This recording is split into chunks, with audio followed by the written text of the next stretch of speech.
2023 সালের 14ই ফেব্রুয়ারি, যে দিনটিকে আমরা ভালোবাসা দিবস বলে পালন করি, সেদিনই কক্সবাজারের এক হোটেলে ঘটে যায় এক মর্মান্তিক হত্যাকাণ্ড।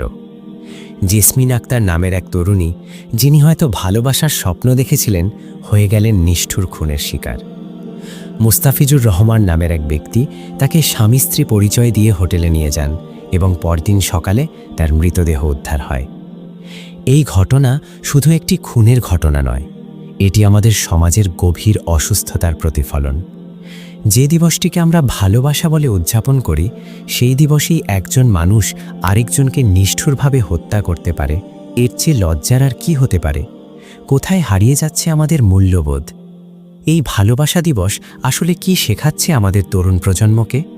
ভালোবাসার নামে কি চলছে শুধুই শারীরিক সম্পর্ক আর প্রতারণা? হোটেলগুলো কি হয়ে উঠছে অপরাধের আশ্রয়স্থল? জেসমিনের পরিবার হয়তো আজও জানে না তাদের মেয়ে আর নেই। কোনো মা বাবা শেষবারের মতো দেখতে পাননি তাদের আদরের সন্তানকে। কোনো ভাই বিদায় জানাতে পারেনি বোনকে। পরিচয় শনাক্ত না হওয়ায় মেয়েটিকে দাফন করা হয়েছে আঞ্জুমানে মফিদুল ইসলামের মাধ্যমে, কোনো স্বজন ছাড়াই। কল্পনা করুন একটি পরিবারের অসহনীয় বেদনা। একজন মা হয়তো অপেক্ষা করছেন মেয়ের ফোনের জন্য, একজন বাবা হয়তো ভাবছেন মেয়ে কখন বাড়ি ফিরবে, কিন্তু সেই মেয়ে আর কখনো ফিরবে না। মুস্তাফিজুর একাধিকবার বিভিন্ন নারীকে নিয়ে হোটেলে গেছেন। এটি একটি সুপরিকল্পিত প্রতারণার জাল। গ্রেফতারের সময় তার কাছ থেকে যৌন উত্তেজক ঔষধ উদ্ধার, যা প্রমাণ করে তার উদ্দেশ্য কতটা কলুষিত ছিল। হোটেলগুলোর দায়িত্বহীনতা। কিভাবে বারবার এমন অপরাধী একই ধরনের কাজ করে যেতে পারে? হোটেল কর্তৃপক্ষ কি কোনো দায়বদ্ধতা অনুভব করে না? এই ঘটনা থেকে আমরা দেখতে পাই সামাজিক অবক্ষয়ের এক ভয়াবহ চিত্র। ভালোবাসা মানে শুধু যে শারীরিক সম্পর্ক, এগুলো অন্ধত্ব। ভালোবাসা মানে পারস্পরিক সম্মান, বিশ্বাস এবং দায়িত্ববোধ।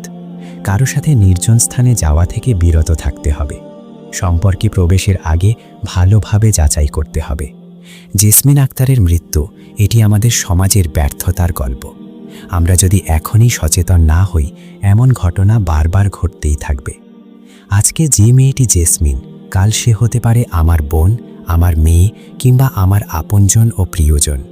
সুতরাং এই লড়াই শুধু একটি পরিবারের নয়, এই লড়াই আমাদের সবার।